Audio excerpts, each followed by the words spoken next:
नमस्कार स्टूडेंट्स आज के इस क्लास में हम ऊष्मा का मापन है ना ऊष्मा के मापन के बारे में पढ़ेंगे और इसके अलावा जो है विशिष्ट ऊष्माधारिता क्या होती है उसके बारे में पढ़ेंगे। ठीक है। और तापमापी के बारे में पढ़ेंगे। किसके बारे में पढ़ेंगे? तापमापी थर्मामीटर के बारे में पढ़ेंगे। ठीक है, समझ में आ रहा है ना।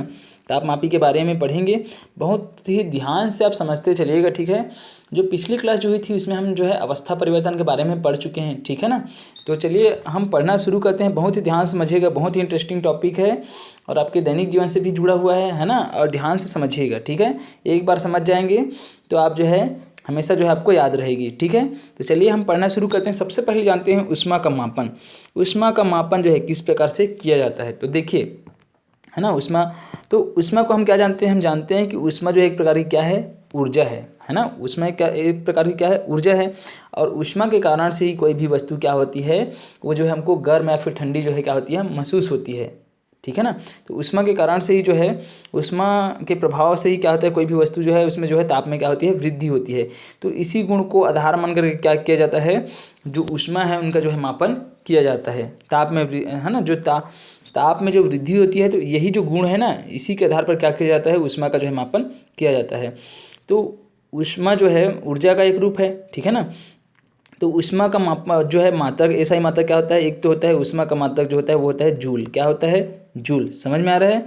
इसके अलावा जो है जूल होता है और इसका और अन्य मात्रक जो है जैसे कि कैलोरी है और किलो कैलोरी भी है। समझ में आ रहा है।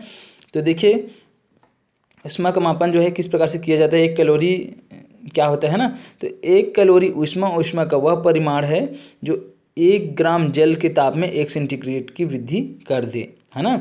मतलब 1 किलो कैलोरी है ना, 1 किलो कैलोरी जो है वो क्या होता है, 1 किलो कैलोरी ऊष्मा जो होती है वो किसके बराबर होती है, तो वो जो है एक कैलोरी ऊष्मा जो है, ऊष्मा का जो है वह परिणाम है जो 1 ग्राम जल के ताप में 1 सेंटीग्रेड की वृद्धि कर दे। मतलब कुल मिलाकर के देखा जाए तो 1 कैलोरी ऊष्मा आप 1 कैलोरी ऊष्मा जो है किसको बोलोगे, मतलब 1 ग्राम में यदि आप जल लेते हैं, मान लीजिए एक कटोरी में जो है 1 ग्राम क्या ले लिए, जल ले लिए, तो इस 1 ग्राम जल का ताप जो है 1 सेंटीग्रेड बढ़ाने के लिए जितनी ऊष्मा की आवश्यकता होगी उसे ही हम क्या बोलेंगे, 1 किलो कैलोरी, सॉरी 1 कैलोरी ऊष्मा बोलेंगे। ठीक है, किलो कैलोरी नहीं, 1 कैलोरी ऊष्मा बोलेंगे। समझ में आया। तो 1 कैलोरी बराबर कितना होता है, 4.186 जूल होता है। समझ में आया, ये हो गया। और 1000 कैलोरी बराबर होता है 1 किलो कैलोरी। समझ गए। ओके, यहाँ पर देखिए एक बार और परिभाषा दिया हुआ है। उसके बाद का 1 किलो कैलोरी का परिभाषा दिया हुआ है। 1 किलो कैलोरी ऊष्मा का वह परिमाण है जो 1 किलोग्राम जल का ताप 1 सेंटीग्रेड बढ़ाने के लिए आवश्यक होता है। मतलब जो है यदि हम 1 किलो कैलोरी की बात करें, 1 किलो कैलोरी है ना, 1 किलो, यहाँ पर ऐसा लिख लेते हैं ना, 1 किलो कैलोरी, 1 किलो जो है कैलोरी जो है ना, 1 कैलोरी जो ऊष्मा जो होती है 1 किलो कैलोरी। ठीक है ना, 1 किलो कैलोरी जो ऊष्मा जो होती है वो 1 किलो कैलोरी ऊष्मा जो है ऊष्मा का वह परिमाण है ना, जो क्या करता है, जो 1 किलोग्राम जल का, मतलब 1 किलोग्राम आप क्या करेंगे, जल जो लेंगे उसका ताप जो है उसको 1 सेंटीग्रेड बढ़ाने के लिए जो है जितनी आवश्यकता होगी ऊष्मा की, है ना, उसे ही हम क्या बोलते हैं, 1 किलो कैलोरी ऊष्मा। समझ में आ गया, हो गया है ना। एक बार और समझ लीजिए कि सबसे पहले समझते हैं 1 कैलोरी ऊष्मा को हम किससे मापते हैं। ऊष्मा को का जो मात्रक जो है वो जूल है और ऊष्मा को हम कैलोरी से मापते हैं। ठीक है ना, कैलोरी और किलो कैलोरी। तो यदि हम 1 कैलोरी की बात करें तो 1 कैलोरी क्या होता है, तो 1 ग्राम आप जल लेंगे, उसका ताप 1 सेंटीग्रेड बढ़ाने के लिए जितनी आवश्यकता होगी ऊष्मा की, उसको हम क्या बोलते हैं, 1 कैलोरी ऊष्मा बोलते हैं। समझ में आया।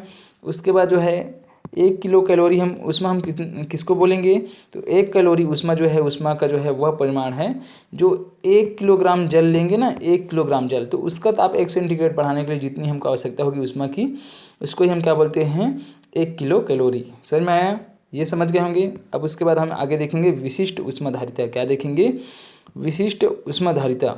ठीक है ना।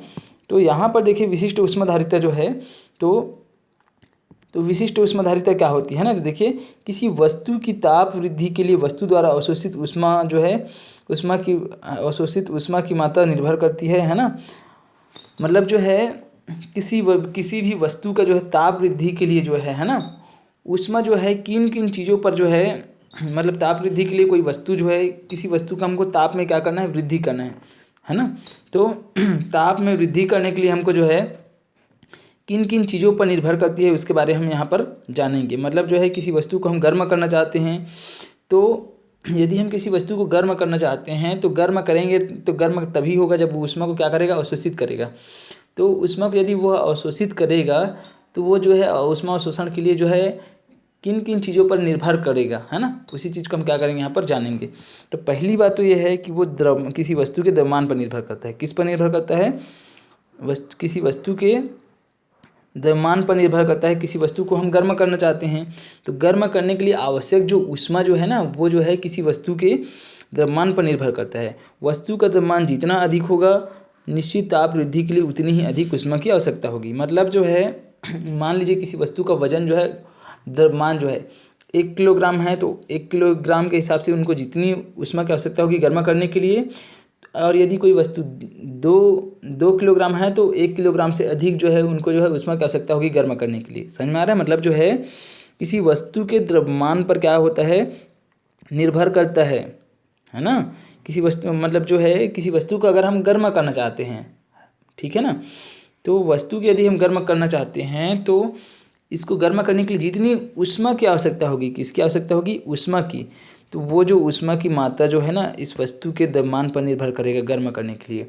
जितना ज़्यादा इसका द्रव्यमान होगा तो इसको गर्म करने के लिए उतनी ही अधिक क्या होगी, ऊष्मा की हमको आवश्यकता होगी। समझ में आया एक बात। दूसरी बात, ताप वृद्धि। वस्तु का ताप जितना अधिक बढ़ाया जाएगा उतनी अधिक ऊष्मा की आवश्यकता होगी। मतलब वस्तु को जो है आप जितना ज़्यादा गर्म करना चाहोगे तो उतना ही अधिक आपको क्या करना होगा, ऊष्मा जो है उनको देना पड़ेगा। समझ में आ रहा है। मतलब जितना ज़्यादा आप जो है इनका किसी भी वस्तु का ताप बढ़ाना चाहते हैं तो उतना ही अधिक जो है आपको जो है ऊष्मा की आवश्यकता पड़ेगी। ओके। और तीसरा जो होता है वो होता है वस्तु के पदार्थ की प्रकृति पर।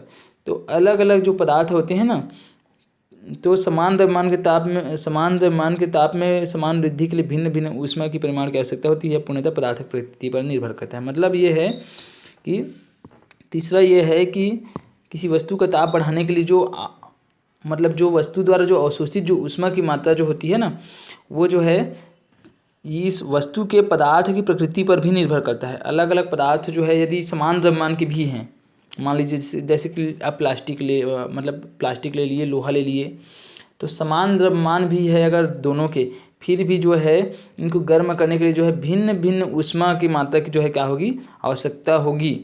क्योंकि दोनों की सबकी अलग अलग पदार्थ की प्रकृति जो है क्या होती है, अलग अलग होती है। तो पदार्थ की प्रकृति पर क्या करता है, निर्भर करता है। समझ में आया। अब ये हो गया। अब इसके बाद हम जानेंगे है ना। तो देखिए जैसे कि उदाहरण के रूप में यहाँ पर समझते हैं, जैसे धातु है और तेल है। तो ये जो अभी जो पढ़ रहे थे ना, किसी वस्तु को अलग अलग जो है गर्म करने के लिए कितनी ऊष्मा, मतलब किसी वस्तु के द्वारा अवशोषित ऊष्मा की जो मात्रा होती है वो किन किन चीज़ों पर निर्भर करती है। तो 3 चीज़ें देख लिए, द्रव्यमान पर, ताप वृद्धि, है ना, और वस्तु पदार्थ की प्रकृति पर। अब यहाँ पर उदाहरण समझिए, जैसे कि धातु तेल पानी की तुलना में जल्दी गर्म हो जाते हैं, अर्थात समान ताप वृद्धि के लिए उन्हें पानी की तुलना में कम ऊष्मा की आवश्यकता होती है। पदार्थों की इस गुण की तुलना हम उनकी विशिष्ट ऊष्माधारिता द्वारा करते हैं। कहने का मतलब क्या है, कहने का मतलब ये है कि यहाँ पर समझिए, ध्यान समझिएगा, ठीक है। जैसे कि आप धातु, कोई लोहा है उसको गर्म करोगे, ठीक है ना, लोहा है या फिर और कोई भी धातु है, तांबा को आप गर्म करोगे, है ना। वैसे ही तेल को गर्म करोगे, किसको गर्म करोगे, तेल को गर्म करोगे, है ना। हम जो है कुछ बनाना रहता है तो हम क्या करते हैं, तेल को गर्म करते हैं। तो धातु, कोई धातु है या फिर तेल है, वो जो है पानी की तुलना में, है ना, पानी की तुलना में क्या हो जाते हैं, जल्दी गर्म हो जाते हैं। आपको पानी को गर्म करना है तो थोड़ा ज़्यादा टाइम लगेगा, और इसकी तुलना में यदि हम किसी धातु, मान लीजिए लोहा को है, तांबा को है, इसको गर्म करते हैं तो पानी की तुलना में वो जल्दी गर्म हो जाते हैं। समझ में आ रहा है ना। तो यहाँ तक समझ में आया। तो मतलब ये हुआ कि समान ताप वृद्धि के लिए उन्हें पानी की तुलना में कम ऊष्मा की आवश्यकता होती है। ये तो मैं समझा दिया हूँ, है ना। पदार्थों के इस गुण की तुलना हम उनकी विशिष्ट ऊष्माधारिता द्वारा करते हैं। मतलब पदार्थ जो होते हैं उनमें जो ये जो गुण जो होती है ना, उनकी तुलना जो है हम विशिष्ट ऊष्माधारिता द्वारा करते हैं। किसके द्वारा करते हैं, विशिष्ट ऊष्माधारिता। हमारा टॉपिक ही है ना यहाँ पर, विशिष्ट ऊष्माधारिता ही हमारी जो है यहाँ पर क्या है, टॉपिक है ना, हमारा टॉपिक है। तो उसी के आधार पर जो है यहाँ पर हम समझते हैं कि यदि धातु जो है पहले गर्म हो जाता है, तेल भी गर्म हो जाता है, तो पानी की तुलना में धातु और तेल कैसे जो है इतना जल्दी गर्म हो जाते हैं, और जबकि पानी जो है धातु और तेल की तुलना में थोड़ा लेट से जो है गर्म होते हैं, जल्दी गर्म नहीं होते हैं। तो इसके पीछे जो कारण है, विशिष्ट जो कारण जो है ना, ये जो गुण है दोनों में अंतर जो है गुणों का, तो इसी गुण को जो है हम विशिष्ट ऊष्मधारिता के द्वारा ही क्या करते हैं, जानते हैं। समझ में आ रहा है? विशिष्ट ऊष्मधारिता के अनुसार ही जो है ये जो गुण है इसको हम समझने का प्रयास करते हैं। तो देखिए, किसी पदार्थ के 1 किलोग्राम का ताप 1 सेंटीग्रेड बढ़ाने के लिए आवश्यक ऊष्मा का परिमाण पदार्थ की विशिष्ट ऊष्मधारिता कहलाती है। मतलब मान के चलिए जो है आप 1 किलोग्राम लोहा को ले लिए, किसको ले लिए, 1 किलोग्राम लोहा को ले लिए। तो 1 किलोग्राम लोहा को ले लिए, तो इस 1 किलोग्राम लोहा का ताप अगर आप 1 सेंटीग्रेड बढ़ाना चाहते हैं, कितना बढ़ाना चाहते हैं, 1 सेंटीग्रेड बढ़ाना चाहते हैं, ठीक है ना। मतलब ये है कि मान लीजिए ये लोहा का ताप अभी मान लीजिए जितना भी है, मान के चलिए, मान लीजिए इसका ताप जो है 0 डिग्री सेंटीग्रेड है। कितना है, 0 डिग्री सेंटीग्रेड है। अब इस 1 किलोग्राम लोहा का ताप जो है आप 1 सेंटीग्रेड, 0 से 1 सेंटीग्रेड बढ़ाना चाहते हैं, तो इसके लिए आपको जितनी ऊष्मा की आवश्यकता होगी वही क्या कहलाएगा, इस लोहा का जो है विशिष्ट ऊष्मधारिता कहलाएगी। क्या कहलाएगी, विशिष्ट ऊष्मधारिता। समझ में आया ना। आप दूसरा कोई भी और दूसरा पदार्थ ले लीजिए, मान लीजिए पानी ले लीजिए, क्या ले लेंगे, पानी। तो पानी का जो है 1 किलोग्राम पानी लेंगे। अब इस 1 किलोग्राम पानी का ताप मान के चलिए अभी यहाँ पर जो है जितना भी है, मान के चलिए 25 डिग्री सेंटीग्रेड है। कितना है, 25 डिग्री सेंटीग्रेड है, ठीक है ना। पानी का ताप जो अभी 25 डिग्री सेंटीग्रेड है मान के चलिए, तो इसका ताप जो है आप 1 सेंटीग्रेड और बढ़ाना चाहते हैं। कितना सेंटीग्रेड और बढ़ाना चाहते हैं, 1 सेंटीग्रेड और बढ़ाना चाहते हैं।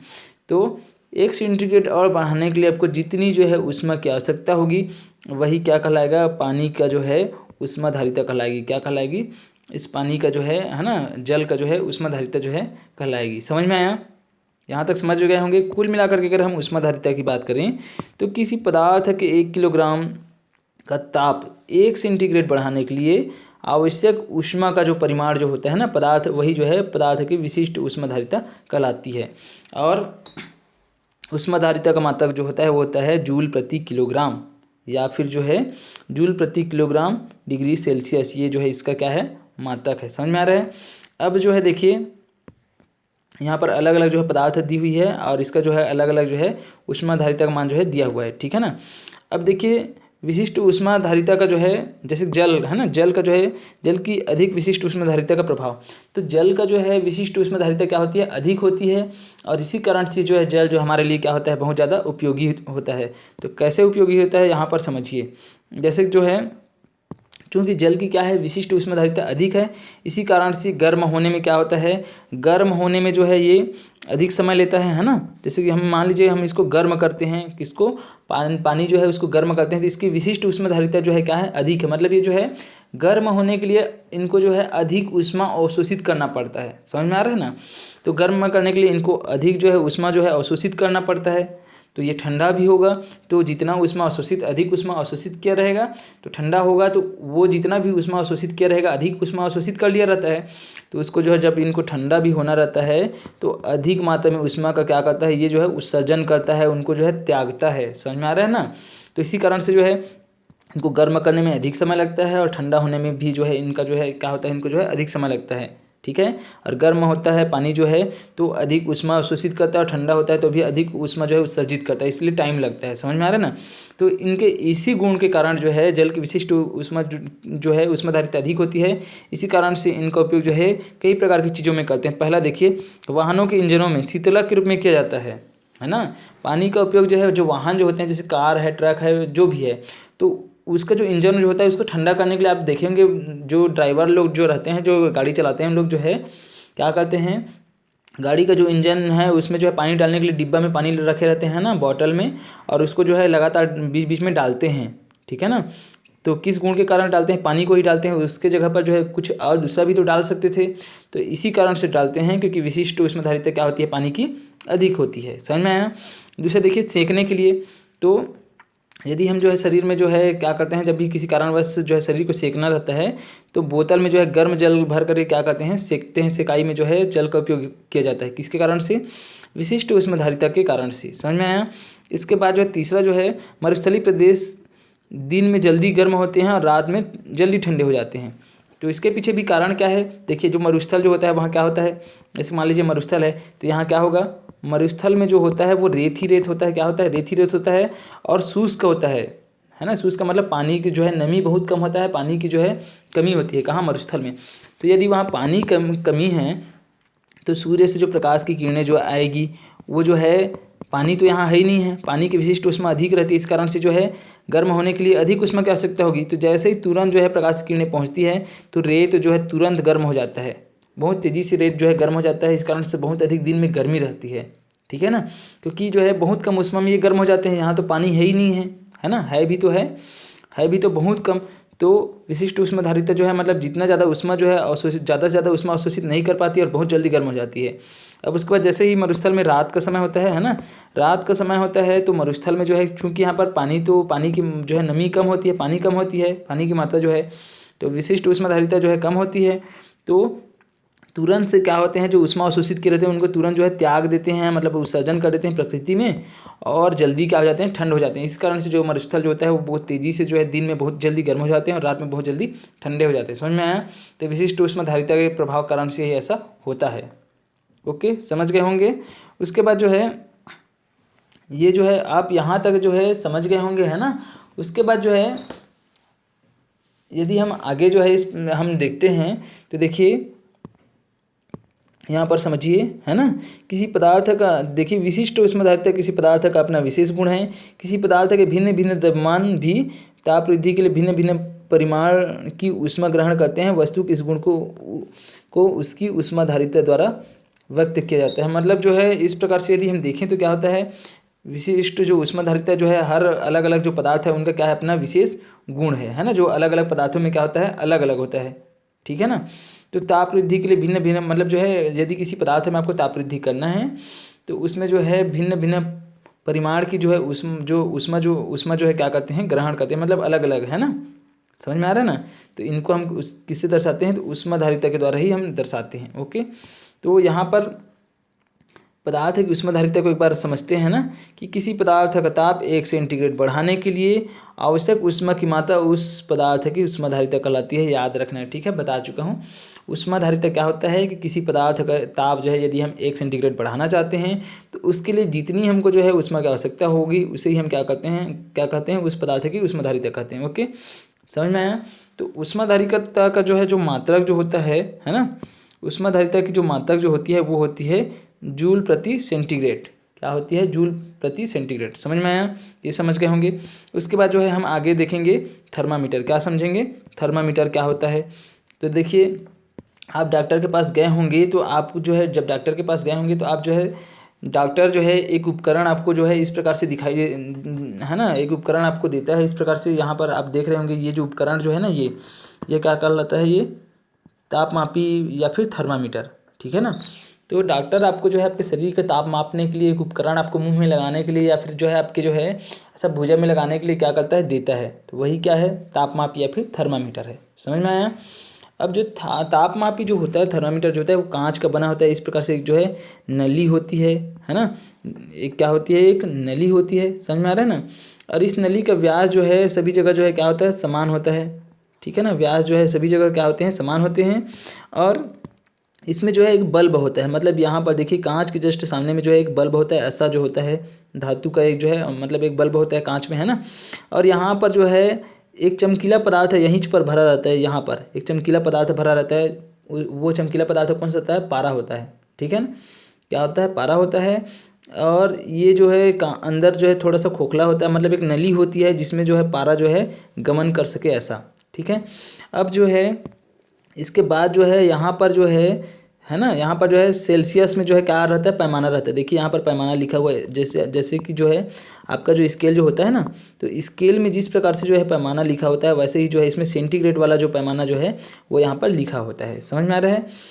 अब जो है इसमें जो है हम क्या करते हैं, ये जो पारा जो भरा रहता है ना, पारा, तो पारा का जो है हिमांक, मतलब पारा को ही क्यों भरा जाता है इसमें, तो इसी कारण से भरा जाता है क्योंकि पारा जो है ना, पारा का हिमांक है -39 डिग्री सेंटीग्रेड। मतलब यदि ताप में वृद्धि, यदि वायुमंडल के ताप में वृद्धि, यदि जो है वायुमंडल के ताप में वृद्धि और प्रकृति जो है उसमें यदि ताप में कमी, यदि -39 डिग्री सेंटीग्रेड तक यदि ताप में कमी होती है, तभी क्या होगा, ये जो पारा जो है वो जो है जमेगा। समझ में आ रहा है ना। और ये इसी प्रकार से यदि जो है 357 है ना, 357 डिग्री सेल्सियस यदि होगा, तापमान बढ़ेगा, तभी क्या होगा, ये पारा जो है ना, ये क्या होगा, उबलना शुरू होगा। समझ में आ रहा है, मतलब गैस के रूप में परिवर्तित होगा। समझ में आ रहा है। तो इस प्रकार से इसका हिमांक जो है -39 डिग्री सेंटीग्रेड होता है, और क्वथनांक जो है 357 डिग्री सेंटीग्रेड पर क्या होता है, ये उबलना शुरू होता है। इसी कारण से इसका उपयोग जो है पारा का उपयोग जो है किस में करते हैं, थर्मामीटर में करते हैं, क्योंकि ये हमेशा जो है क्या रहता है, द्रव अवस्था में पाया जाता है। किस अवस्था में पाया जाता है, द्रव अवस्था में। जबकि पारा क्या है, पारा जो है एक धातु है। क्या है, पारा जो है एक धातु है। बाकी आप धातु को देखते हैं ना, सोना चांदी तांबा, दुनिया भर का जितना भी धातु देखते हैं, वो जो सब धातु जो है ठोस अवस्था में पाया जाता है। किस अवस्था में पाया जाता है, ठोस अवस्था में पाया जाता है। और जबकि पारा जो है द्रव अवस्था में रहता है, द्रव के रूप में। इसी कारण से इसका उपयोग जो है थर्मामीटर में किया जाता है। समझ में आया। जैसे ही क्या किया जाता है, इसको जो है आपके शरीर से जो है टच किया जाता है, किसको, आपके मुंह में, या फिर जो है आपकी जो है जो भुजा जो होती है वहाँ पर बाँह में जो है जैसे ही लगाते हैं, तो ये जो पारा जो है ना, इनको जैसे ही ताप मिलता है तो ये जो है क्या होने लगता है, ये जो है ऊपर की ओर ऐसा चढ़ने लगता है। और इसी प्रकार से जो है हम क्या कर लेते हैं, ये जो पैमाना जो लिखा होता है सेल्सियस पैमाना, इसकी सहायता से जो है आपके शरीर का जो है ताप को जो है माप लिया जाता है। समझ में आया। ओके, ये आप समझ गए होंगे। तो ये मैं आपको बता दिया है ना। तो देखिए, ताप मापने का ऐसा ही मात्रक जो होता है वो होता है डिग्री सेल्सियस होता है। ओके, और पारा जो है ना, पारा का उपयोग जो है इसमें किया जाता है। ठीक है। और पारा का उपयोग करने के पीछे जो है कारण क्या है, देख लीजिए एक बार, समझ लीजिए। और है ना, तो पहला जो कारण है कि पारा एक चमकीला और अपारदर्शी द्रव है, जिसके कारण कांच के बाहर इसे आसानी से देखा जा सकता है। तो इस कारण से देखते हैं तो ये पारा जो है हमको दिखा देता है, क्योंकि चमकीला भी है, और ये जो है कांच के आर पार क्या होता है, दिखाई देता है। अपारदर्शी द्रव है ना, मतलब पारा के आर पार दिखाई नहीं देता। और ये चमकीला होने के कारण से जो है ये जो है कांच के आर पार जो है ये दिखता है। समझ में आ रहा है ना। उसके बाद जो है दूसरा है, यह कांच की दीवारों पर चिपकता नहीं है। जैसे पानी देखना, पानी का जो बूंद बूंद जो है क्या हो जाता है, यदि हम किसी चीज़ में भरे रहते हैं तो उसमें जो है साइड साइड में चिपक जाता है इस प्रकार से। लेकिन पारा कभी भी जो है चिपकता नहीं है कांच में। समझ में आ रहा है ना।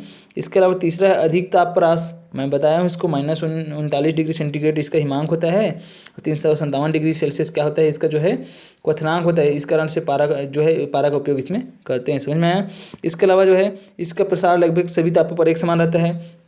तो इसका प्रसार जो है सभी जो है ना, इसका प्रसार जो है सभी तापों पर एक समान रहता है। मतलब जैसे कि हम देखते हैं ना, गर्मी का दिन आ जाता है या फिर ठंड का दिन, है ना, तो इस प्रकार से मौसम में परिवर्तन होते रहता है ना। तो ऐसा नहीं है गर्मी का दिन आ गया तो ये जो है पहले से जो है फैल प्रसार हो जा रहे, इसमें ऐसा नहीं रहता। इसका प्रसार हमेशा एक समान रहता है। समझ में आया। तो ये आप समझ गए होंगे। अब यहाँ पर एक और फैक्ट जान लीजिए, जो पानी जो होता है उसका हिमांक होता है 0 डिग्री सेल्सियस, और क्वथनांक होता है 100 डिग्री सेल्सियस। मतलब पानी 0 डिग्री सेंटीग्रेड से नीचे जाने पर क्या होने लगता है, जमने लगता है, और 100 डिग्री जो सेंटीग्रेड जो ताप होता है वहाँ पर उबलने लगता है। समझ में आया। तो ये था क्या आपका पारा। अब पारा बोल रहा हूँ, थर्मामीटर, है ना। तो थर्मामीटर में जो है आपको क्या क्या सावधानी की आवश्यकता पड़ती है थर्मामीटर के लिए, है ना। तो देखिए, थर्मामीटर का जब यूज करते हैं तो पहला है, थर्मामीटर को उपयोग से पहले और पश्चात धोना चाहिए। धोने के लिए प्रतिरोधी एंटीसेप्टिक घोल का उपयोग जो है अच्छा रहता है। मतलब जो है आपको थर्मामीटर को जो है उपयोग करने के पहले भी और पश्चात भी क्या करना है, धोना है उपयोग करने के बाद। ठीक है। दूसरा, सुनिश्चित कीजिए कि उपयोग से पहले पारे का तल 35 डिग्री सेंटीग्रेड से नीचे हो। ये आपको सुनिश्चित कर लेना है। तीसरा क्या है, थर्मामीटर को पढ़ते समय पारे का तल दृष्टि रेखा के सीध में होना चाहिए। मतलब ये मान लीजिए पारा है तो आपकी जो आँख जो है ये है एकदम सीध में होना चाहिए, जहाँ पर को आप जिस भी पाठ्यांक को देख रहे हैं। समझ में आया। ऐसा नहीं है कि आप जो है आँख यहाँ पर है और इस साइड को ऐसा देख रहे हैं, तो इससे जो है आपका पाठ्यांक गलत आ सकता है। समझ में आया। उसके बाद जो है देखिए, थर्मामीटर का उपयोग सावधानीपूर्वक कीजिए, किसी कठोर वस्तु से टकराने पर टूट सकती है, क्योंकि कांच का इस कारण से। ओके। और थर्मामीटर का उपयोग करते समय इसे बल्ब से नहीं पकड़ना चाहिए, है ना। मतलब थर्मामीटर का उपयोग करते समय इसे बल्ब से नहीं पकड़ना चाहिए, मतलब बल्ब जो रहता है वो नीचे साइड को आपको नहीं पकड़ना है बल्ब से, बल्कि बीच से पकड़ना है। ये जो थर्मामीटर जो रहता है ना, तो यहाँ पर जो है इसका ऐसा इस प्रकार से जो है ऐसा बल्ब रहता है जहाँ पर क्या रहता है, यहाँ पर जो है पारा जो है भरा रहता है, तो इसको नहीं पकड़ना है आपको, जो है इस साइड को जो है बीच साइड को जो है पकड़ना है। समझ में आया। तो ये था आपका क्या, अध्याय 7 ऊष्मा तथा ताप। ठीक है, ये आप जो है कंप्लीट होता है। जब नेक्स्ट क्लास होगी उसमें जो है हम अध्याय 8 पढ़ेंगे, है ना। अध्याय 8 में हम ऊष्मा का संचरण जो है किस प्रकार से होता है उसके बारे में है। ठीक है, तो आशा करता हूँ आप लोग को समझ में आ गया होगा, आप अपनी कॉपी यहाँ तक कंप्लीट बना लेंगे। ठीक है, तो आज के लिए बस इतना ही। जय हिंद, जय भारत, जय छत्तीसगढ़।